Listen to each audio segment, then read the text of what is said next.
Hey there, welcome to day 1260 of What Shipped to Now. Sharon Horne-Ellstrom here, documenting my journey as I transition from the brick and mortar corporate world of business, decades, literally squeaking up close to 5 decades of that type of experience, and transition to the online world of business.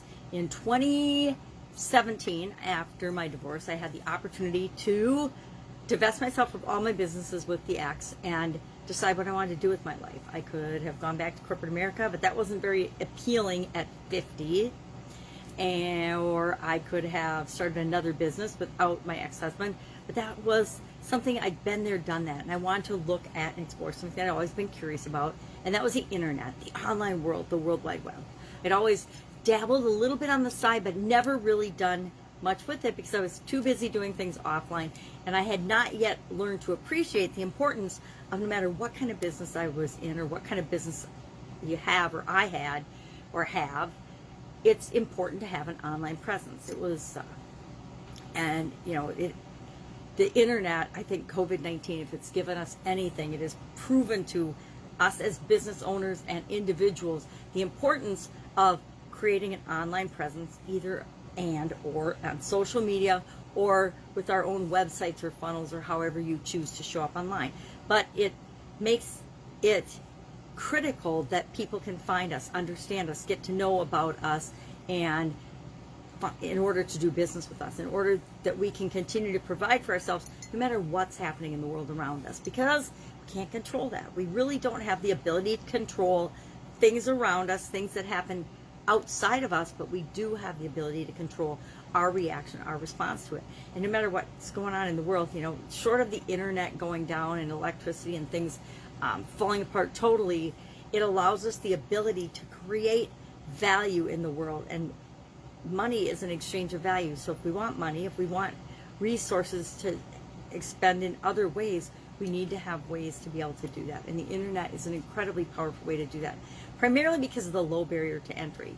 You know, people whine and complain about a couple $100s a month for a software program that will help them do a lot of different things online, or for an email program, for any other thing. Yet they'll have $1,000 phone that they're walking around with, that if they realized, you know, they can turn that phone into an absolute, you know, multi-billion-dollar business. All you need is a cell phone and a voice and a value and experience to offer to people, and you can make a very nice living, much nicer than you could working for anyone else, using just your cell phone. So I'm going to say our excuses, because we all make excuses and we all have different excuses or beliefs or reasons for not doing things.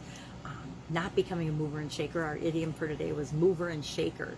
Doing leadership idioms for the rest of the month of July, and today's was movers and shakers, which is one I love it. I love it. Just has energy behind it. The idiom, the expression itself is just a fun idiom. It kind of reminds me of kids' rattles or shakers or shaking things up. Or remember, what was that arm exercise thing that was a shaker? Anyway, I don't know why I'm getting off track, but that was our idiom today. And we can choose to just go with the flow of what's going on around us, or we can choose to be the leader and the influencer and the movers and shakers of our industry, of our business, of our life. We don't have to be the mover and shaker of our industry, but we want to be one of the top ones, or especially with respect to our business and our special way of approaching that business. So I think that was I think it's a fun idiom. It's been around since the poet Arthur O'Shaughnessy wrote a poem called Ode in 1874. It was actually published first in 1873 in a magazine or something, or a newspaper, probably a newspaper back then. But it's a fun idiom that we can definitely tie to business. You know, if we don't want to be the movers and shakers of our industry, we want to at least identify and know who they are, so that we can learn from them, so we can be on the cutting edge of our business. We also want to pay attention to, and I actually like the term movers and shakers better than influencers. Today's, you know, buzzword is influencer. I want to be an influencer. Who are the influencers in your industry?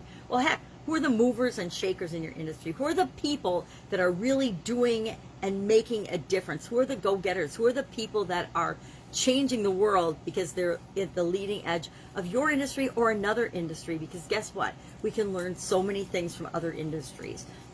A lot of times there becomes this mentality, if you're in a certain field or certain industry, that you know it all with respect to that industry. Only people in your industry know how to do things or what to do. And that is one of the biggest lies that people, as they rise up in the ranks of different industries, tell, because they make you believe that there's secrets that only apply to your industry. And there's secrets in every industry, but there definitely aren't secrets that apply only to your industry.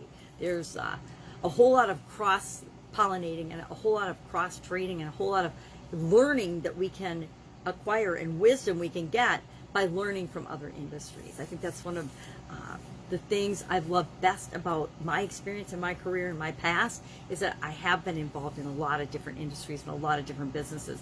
And so it's allowed me to see business and things and the world and my life from many different points of view and perspective. And I think that allows me to make better choices for myself and help other people to see different ways of looking at things that can help them make the best choices for them as well.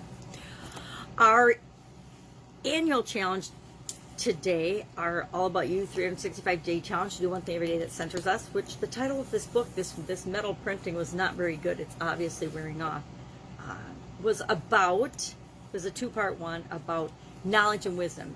Knowledge involves adding things to our life. Wisdom involves subtracting things from our life. And the older I get, the more I realize how true that is. We talked today about the things that we want to subtract from our life, or the things that I think it's wise to subtract from my life. And that's all I can do is share what my experience is.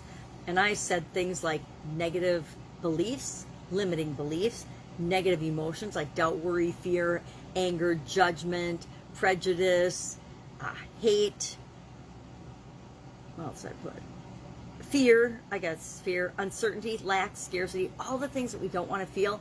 I say we're wise to minimize or get rid of those feelings. Are we going to never feel them again? Absolutely not.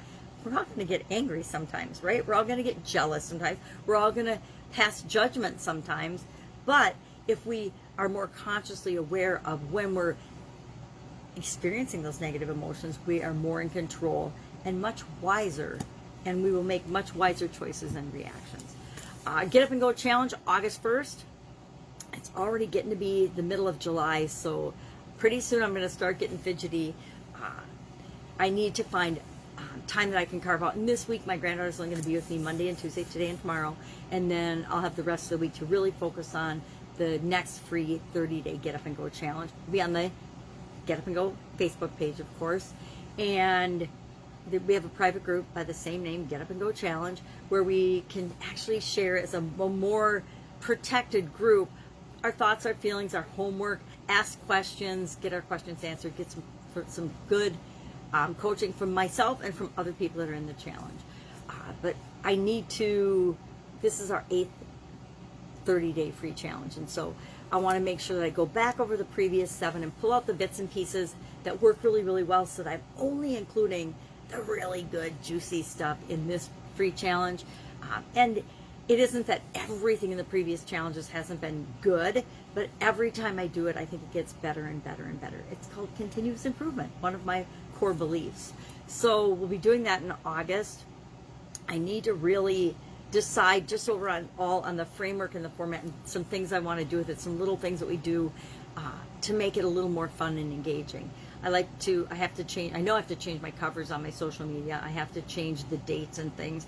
I probably want to update the graphics on it. I think 2021 feels different than 2020 did. 2020 just felt like oh my God, I got to keep moving. I have to know what to do. At least that's how it felt to me. 2021 has felt like we're gaining momentum again. We're getting moving. We're rolling. Things are going back to normal. Thank goodness.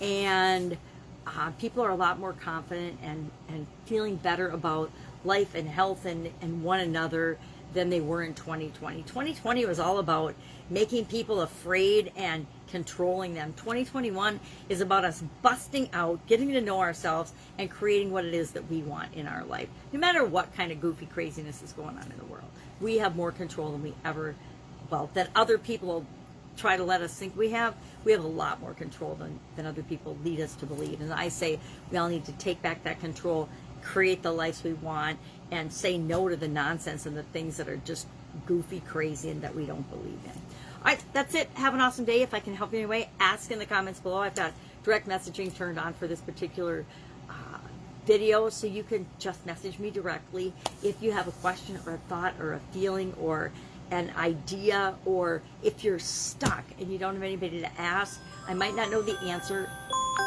I hate that when my alarms go off. I might not know the answer, but I guarantee I can help hook you up with the person or the resource or the thing to get you moving on your next step. I guarantee you don't have to be stuck, and you won't be stuck anymore if you ask someone. And I want to be that someone if you don't have another resource. Go out, make it an amazing day. I will be back tomorrow to fill you in on what I'm doing now, what's working, what's not, the good, the bad, the ugly, and some of the other details of what's coming up. Have an amazing day. I'll see you tomorrow.